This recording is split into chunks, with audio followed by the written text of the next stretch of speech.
టైగర్లన్నీ కూడా బుషెస్ మధ్య ఉంటాయి కదా. లేదు అలాగేం లేదు, నేను చెప్తాను మీకు. ఒక దానికి ఆవాసం కావాలి ఫస్ట్. ఆవాసం ఎలా ఉండాలి? అన్డిస్టర్బ్డ్గా ఉండాలి, డిస్టర్బెన్స్ ఉండకూడదు, మనుషుల యొక్క డిస్టర్బెన్స్ ఇలాంటివి ఉండకూడదు. ఒకటి నెంబర్ 1. నెంబర్ 2, తగిన ఆహారం కావాలి. ఆహారం అంటే ఇప్పుడు టైగర్ ఉందనుకోండి, అది వారానికి ఒకటి తింటుంది, ఒక యానిమల్ కావాలి అంతే వారానికి. వారం లోపు మళ్ళీ దాని పక్క నుంచి దుప్పి జింక పోయినా అది పట్టించుకోదు, అక్కర్లేదు.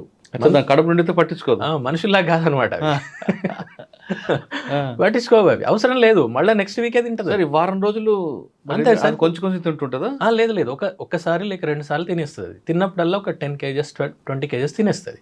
ఇప్పుడు ఒక యానిమల్ని చంపేసింది అనుకోండి, ఫస్ట్ ఇక్కడ కొడుతుంది కదండి. ఎస్. అయితే దాన్ని కొట్టే విధానాలు కూడా ఉంటాయి. ఏంటంటే ఆ యానిమల్, ఇప్పుడు వేరే యానిమల్ అయినా కూడా అదేమి చనిపోవడానికి సిద్ధంగా ఉండదు కదా, అది కూడా రెసిస్ట్ చేస్తుంది. కాబట్టి ఆ రెసిస్ట్ చేసినటువంటి దాన్ని చంపాలంటే టైగర్ అయినా కూడా చాలా చాకచక్యంగా చేయాలి. ఎట్లా పడితే అట్లా చేస్తే దాని గిట్టలు, దాని కొమ్ములు దీన్ని తగిలితే ఇది ఇంజూరీ అయ్యి చనిపోయే అవకాశం ఉంటుంది. ఎందుకంటే ఒకసారి ఇంజూరీ అయిందంటే మనుషులాగా చూడడానికి ఇంకొకరు ఉన్నారు కదా, అది గ్రీవస్ ఇంజురీస్ అంటారు. అంటే ఎక్కువ కనుక పెద్ద ఇంజురీ కనుక అవుతే చనిపోతుంది అది. అందుకని అది చాలా జాగ్రత్త తీసుకుంటుంది. ఏ విధంగా మన హంటింగ్కి దెబ్బ తగలకుండా. కాబట్టి అది ఏం చేస్తుంది అంటే యానిమల్ని ఫస్ట్ ఇక్కడ పట్టేస్తుంది అనమాట.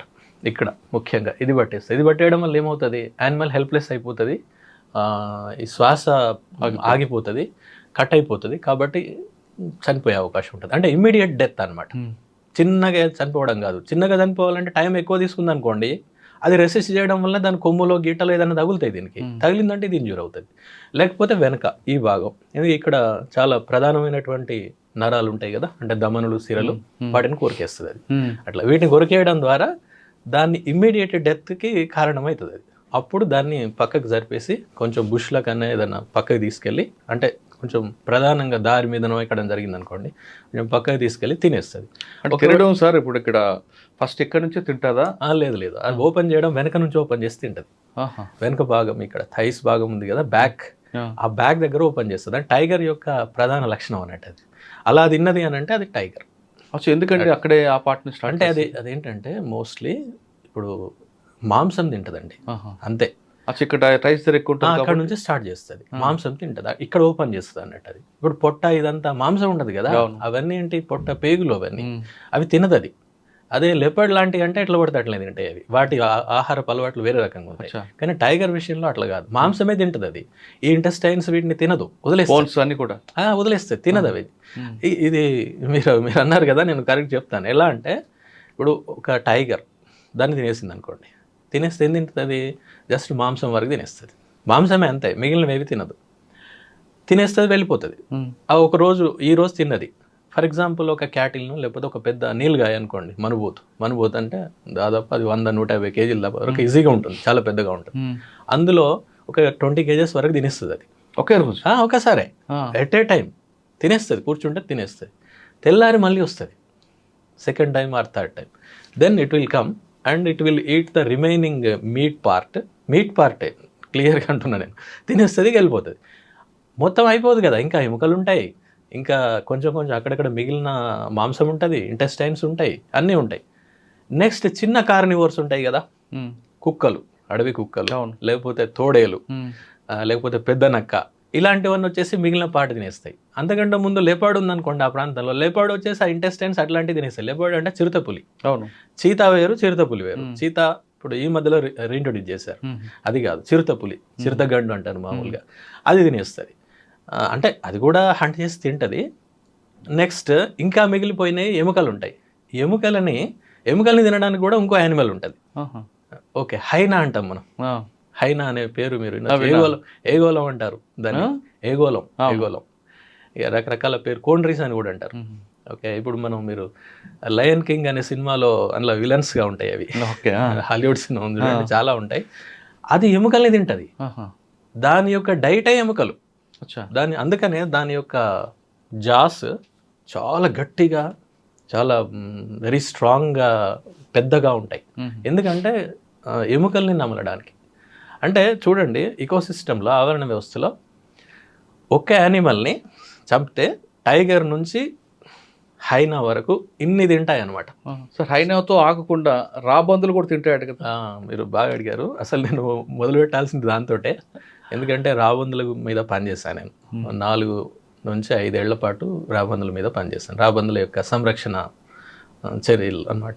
అయితే ఈ బెజ్జూర్ అనేది ఎందుకు అంత ఇంపార్టెంట్ అంటే అక్కడ రాబందులు కూడా ఉన్నాయి. రాబందులు అనేవి ఆంధ్రప్రదేశ్ అండ్ తెలంగాణ రెండింటిలో కూడా అంతరించిపోయినాయి ఎప్పుడో. 2005-6 ప్రాంతంలోనే అప్పటి బయోడైవర్సిటీ బోర్డు ప్రకటించింది ఇక్కడ రాబందులు లేవు, ఒకవేళ ఉంటే ఎవరైనా చెప్పండి మీకు బహుమతి ఇస్తామని కూడా ప్రచురించింది. నేను అప్పుడు చదివాను కానీ దాని గురించి నాకు అంత తెలియదు, ఎందుకంటే ముందు ఇది నేను సర్వీస్లో రాకముందు. కానీ తర్వాత వెళ్ళిన తర్వాత బెజ్జూర్ పోయిన తర్వాత ఇట్లా పెద్ద పెద్ద పక్షులు ఉన్నాయి ఇక్కడ అని మాట్లాడుకోవడంగా నేను విన్నాను. మా స్టాఫ్ మాట్లాడుకోవడం, బయట వాళ్ళు మాట్లాడుకోవడం విన్నాం. రాబందులు అంటే చాలా ఇంపార్టెంట్. ఎందుకంటే రాబందులు అనేవి స్కావెంజింగ్ యానిమల్స్ అనమాట. అవన్నీ స్కావెంజర్స్ అంటారు వాటిని. స్కావెంజర్ అంటే మనం మామూలుగా పారిశుద్ధ్యం చేసేటువంటి పని చేసేటువంటి వాళ్ళందరినీ స్కావెంజర్స్ అంటారు కదా. ప్రకృతిలో కూడా స్కావెంజర్స్ ఉంటాయి. ఇప్పుడు నేను ఇందాక చెప్పిన హైనా అనేది కూడా స్కావెంజర్. అది అంటే ఏవైతే మిగిలిపోతాయో, ఏవైతే డిస్కార్డెడ్ మెటీరియల్ ఉంటుందో వాటిని తినేస్తాయి అన్నట్టు. అందుకని మనం కూడా ఏది పడుతుంది చెత్త చెదారం అంత పడేస్తే చేసేవాళ్ళు వాళ్ళు స్కావెంజర్స్. అది చాలా ఇంపార్టెంట్ పని. మనం దానికి విలువనివ్వం ఇప్పుడు. అది అన్నిటికంటే తక్కువగా మనం చూసేది ఇలా కొంతమంది ఉన్నారు కదా, అందులో వీళ్ళు కూడా. కానీ వాళ్ళు చేసేటువంటి పని అన్నిటికంటే గొప్పది. సార్ రాబందులు కనబడితే అదొక అపశకనం అని, రాబందులాగా వచ్చేవరా పీకు తింటావరా అంటుంటారు కదా. అది ఎలా వచ్చిందో నాకు కూడా తెలియదు. దీని మీద నేను ఆర్టికల్స్ కూడా రాశాను. తప్పు అలా అనుకోవడం. పీక్కు తింటారంటే మనుషులు వీక్ తింటారు కానీ రాబందులు వీక్ తినవు. అంటే రాబందులు ఒక పులి చంపిన దీన్ని రాబందుల వరకు వస్తాయి. Yes sir. అయితే దానివల్ల అడవి కూడా ఎస్ సార్. అయితే ఏంటంటే ఇదివరకు ఏం జరిగేదంటే ఎక్కడైనా కూడా రాబందులు, మీరు కూడా చిన్నప్పుడు చూస్తుంటారు, నేనైతే చాలా చూశాను మా చిన్నప్పుడు. పశువులు కనుక చనిపోతే ఆ ఊరవతలు పడేసేవాళ్ళు ఎప్పుడు కూడా. ఇది చాలా కామన్ సీన్ అది మా చిన్నప్పుడు. 80లలో కూడా నేను చాలా చూసాను. 80, 90లలో అది వచ్చేసేటి. అవి జస్ట్ విదిన్ మినిట్స్ మనం పడేసిన నిమిషాల్లో వచ్చేస్తాయి. అవి వచ్చేసే నిమిషాల్లోనే తినేస్తాయి, మొత్తం తినేసి వెళ్ళిపోతాయి పశువులు. అలాగే అడవుల్లో వాటి పాత్ర ఏంటంటే, అడవుల్లో కూడా కొన్ని చనిపోతాయి కదండి ఆటోమేటిక్గా. అన్ని యానిమల్స్ టైగర్లే, లెపర్డ్సే చంపడం, కొన్ని ఎలాగో చనిపోతాయి. ఆ చనిపోయినటువంటి వాటిని తినేది ఓకే మిగిలిన యానిమల్స్తో పాటు రాబందులు కూడా. రాబందులు ఏం చేస్తాయి, చిట్ట చివరి మీట్ మార్సెల్ చిన్న పీస్ని కూడా లేకుండా తినేస్తాయి. తినేసి జస్ట్ మనకి ఎముకలు కూడా ఉంటుంది అక్కడ, అంత ఇంకేం ఉండదు, అంత తినేసి వెళ్ళిపోతాయి. అవి ఎలా అంటే కుళ్ళిపోయినటువంటి దాన్ని కూడా తినేసి జీర్ణం చేసుకునే శక్తి వాటికి ఉంటుంది అనమాట. అంత పవర్ఫుల్ అవి. ఈవెన్ రీసెర్చ్లో తేలింది ఆంథ్రాక్స్ అంటే అందరికీ ఏముందా, అది వచ్చిందంటే ఖతమే, పోవడమే, గేమ్ లేదు. ఆంథ్రాక్స్ ఉన్నటువంటి మీట్ని కూడా తిన్న వాటికి ఏం కాదు, చేసుకుంటాం. అంత పవర్ఫుల్ అనమాట అవి. ఓకే, ఒకసారి మనం వెనక్కి వెళ్దాం సార్. పులి అన్నారు, ఒక వేట చేస్తుంది, కొంత తింటుంది. దానికి తిన్న వెంటనే వాటర్ కావాలంటే ఏం చేస్తుంది? వాటర్ అంటే అలా ఏం లేదు. వాటర్ వాటికి ఎక్కువ ఏం వాటర్ తాగవు అవి, తక్కువగానే. ఒకవేళ ఈరోజు వేటాడింది, కొంచెం మీట్ తింది, వెళ్ళిపోయింది, మళ్ళీ వచ్చేసరికి ఈలోగా మిగతావన్నీ జంతువులు తిన్నాయి అనుకోండి, ఏం లేదు, వదిలిపెట్టేసి మళ్ళీ అది ఒక ఎంగిల్ చేసి తింటుందా? తింటాయి, అట్లేం లేదు. అట్లా కాదు, పులి ఒక అటాక్ చేసింది, మీట్ పెట్టుకుంది, కొంచెం తిన్నది, మళ్ళీ ఒక్కోసారి వస్తుంది. అప్పుడు ఆల్రెడీ వేరే నక్కలు మీరు అన్నట్లు హైనాలు తిన్నాం అనుకోండి, అంటే మాంసం కనుక ఉంటే తినొచ్చు. అట్లేం లేదు. నేను ఇందాక మీకు చెప్పడంలో 3 విషయాలు ప్రధానమైనవి అన్నాను కదా. ఒకటి ఆవాసం, రెండోది ఆహారం, మూడోది నీళ్లు.